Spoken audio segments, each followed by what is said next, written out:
গত 18 এপ্রিল থেকে এ পর্যন্ত আমেরিকার বিভিন্ন স্টেটের বিশ্ববিদ্যালয়গুলোতে অভিযান চালিয়ে প্রায় 2,200 ফিলিস্তিনপন্থী আন্দোলনকারী শিক্ষার্থীকে গ্রেফতার করেছে পুলিশ। এক প্রতিবেদনে এ তথ্য জানিয়েছে মার্কিন বার্তা সংস্থা এপি।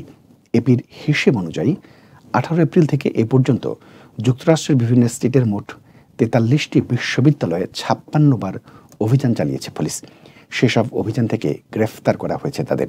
সর্বশেষ ক্যালিফোর্নিয়ার বিখ্যাত বিশ্ববিদ্যালয় UCLA-তে অভিযান চালিয়ে 200 আন্দোলনকারী শিক্ষার্থীকে গ্রেফতার করেছে পুলিশ। সেই সঙ্গে শিক্ষার্থীদের প্লাইউড, মেটাল ফেন্স, প্ল্যাকার্ড দিয়ে তৈরি করা ব্যারিকেড এবং ক্যাম্পাস চত্বরের অস্থায়ী তাঁবুগুলো তছনছ করে দিয়েছে পুলিশ।